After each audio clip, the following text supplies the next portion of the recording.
This video is a legislative update for the members of Cook County College Teachers Union, Local 1600.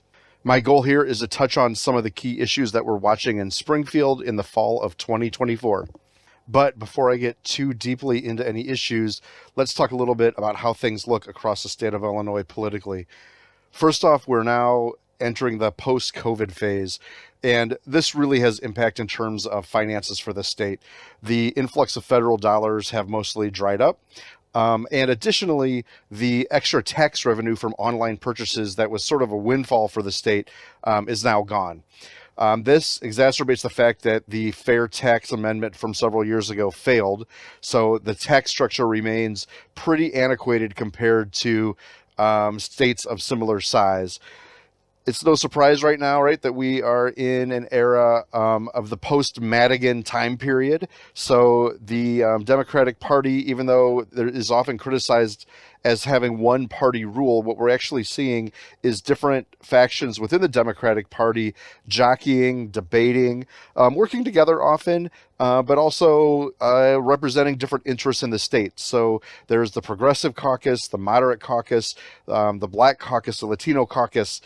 You've got downstate, suburban, city folks all kind of arm wrestling to try to figure out how to pass budgets and make compromises so that the state can operate. And that's what we're seeing right now. It's a very complicated Springfield environment.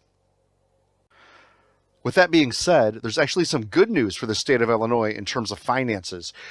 We've had balanced budgets for the last couple of years, which is really unusual in the last few decades. If Illinois was its own country, we would be the 20th largest economy in the world. We have an economy of around $1 trillion, all right? So this is good. We have state leaders who are serious about fiscal responsibility, making wise choices, and not spending more money than what we have. But the challenge that faces us now as a state is that our costs are growing faster than the sources of revenue can provide. So there is a structural deficit that we face. The money that got infused into the state in COVID actually helped us catch up and fix some existing problems that we were needing to deal with. But now that is gone, and we're going to have to make some difficult decisions in terms of revenue and in terms of how to balance the budget. Here are just a few of the high-profile debates happening around state funding. First, the state has made a commitment to increase funding for high schools and grade schools.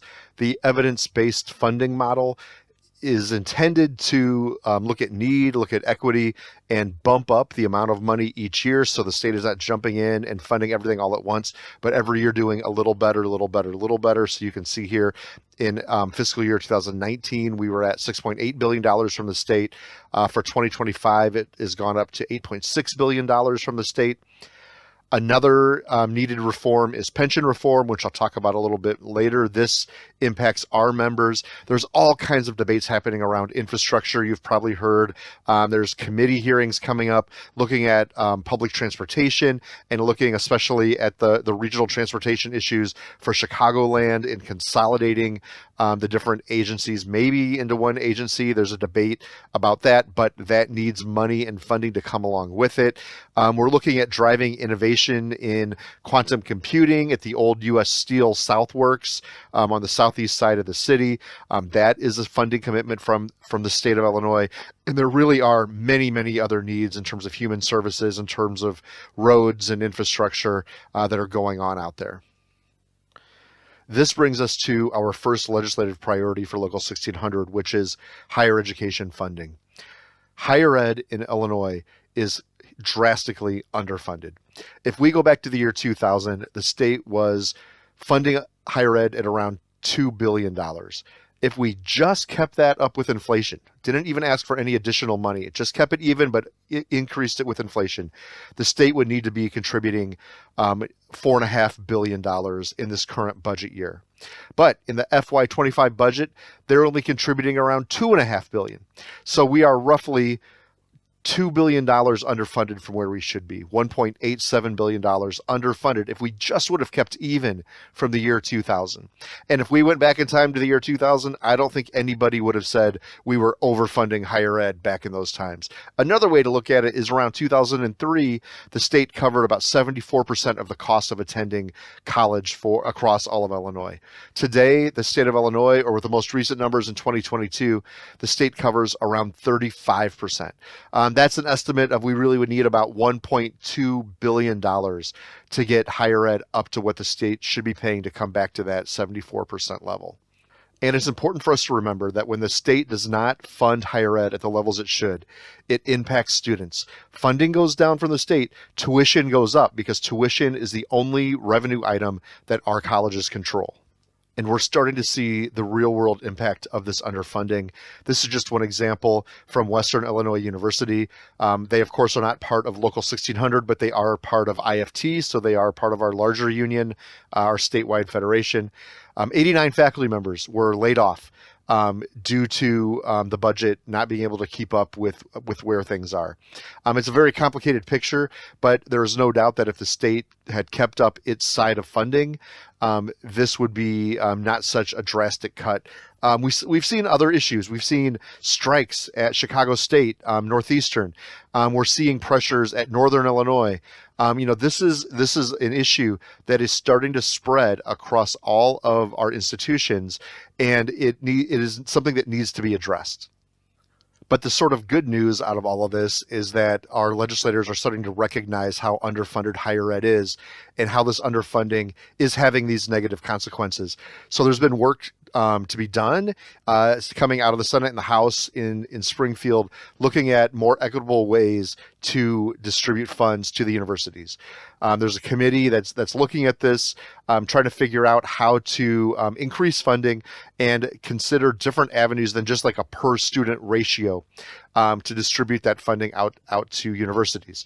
Now, the issue with this for us is that community colleges are not part of this conversation, and we are working to raise our voices to make sure that we're not forgotten. We really are in the same position where we need better funding. The state is not doing its part for us, and as this battle goes on, we cannot be a casualty along with this. The Illinois Community College Board has taken action by creating a work group to look at funding for community colleges, and we do have members on the different subcommittees and committees that are part of this, so that's good. We have a voice in this and we're pushing it. The ICCB is looking at a couple things. They're looking at adequacy. So how do the current funding formulas work? These formulas have been around for quite a while. What are their pitfalls? Who wins, who loses? How do we balance this out? And they're also looking at equity. So are there ways that we can prioritize underrepresented groups who we do not see at our colleges that need further financial support in these formulas? And ultimately, the challenge for all of us is that we are going to have to battle to get heard. I mean, this work group is writing a report. It actually does not have any legislation yet. So we're going to need to go from that investigation report phase into actually having legislation on the floor to make this happen. And so your logical question with all of this is, what is going to happen? And unfortunately, the realistic answer is nobody really knows. The university equity funding model is going to be on the floor again in probably January in the new session. And so that's going to have to be debated. The ICCB work group report is due this spring, probably January, February. So we're kind of following to see what happens with the universities and then pushing to get heard and to get our funding addressed. So this is not a fight that's going to be done anytime soon. We are going to have to keep it up, keep the pressure on, and it has to be a top priority for us for the foreseeable future. Moving on from funding, we can go to pensions, which also impacts funding. As you probably know, because we've been really trying to communicate out to members, Tier 2 pension reform is one of our top legislative priorities. Since we do not pay into Social Security as state employees, we pay all of our retirement into our pensions. By law, our pensions must equal or surpass the benefits offered by Social Security, and Illinois is at risk of falling behind this. That's the safe harbor provision of Social Security. So the state of Illinois is going to have to take action to address this safe harbor provision, which we think may come in January of 2025, which is why we are ramping up awareness and action by our members. Tier 2, just as a quick reminder, is a reduction in benefits. If you were hired January 1st, 2011 or after, you are automatically in Tier 2 and you pay the same amount, but you get a reduced benefit. And so now is the time for the state to take action on this, and we are pushing to try to get them to not do the minimum to just meet the safe harbor, but to do better in getting Tier 2 on the way to being equal to Tier 1. One of our ongoing priorities is the elected school board for the city colleges of Chicago. We have been working on this for several years. We are hoping that this is the year where it actually falls together. We have a mayor who's supportive. We have legislators in Springfield that have communicated to us that they're supportive. So we're going to ramp up the pressure. Just as a reminder, the city colleges is the only community college district in the state of Illinois that does not have an elected board of trustees. And this causes a number of issues. There's transparency issues there, issues with community participation. And, really for us, the relationship that we have with the board of trustees over the last decade or more, 15 years, has been dependent on who the mayor of Chicago is. The city colleges deserve trustees who care about the city colleges and run for election based on the success and health of those colleges, and are willing to do the advocacy and work to make the city colleges successful. One topic that has definitely been noticed by Springfield that is also of interest to us is the student mental health crisis that we are seeing within our students on many of our campuses. There's been some different approaches taken around this. One approach was giving students mental health days where they could take days off, to give themselves a break. This legislation was not passed this last session.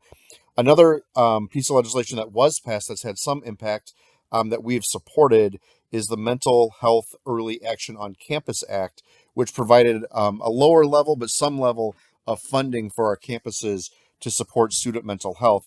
One frustration that we have is that we are seeing our counseling positions, so our people on campus who are the mental health professionals, we're seeing positions not being filled, or in some cases, such as South Suburban College, them being outsourced almost entirely.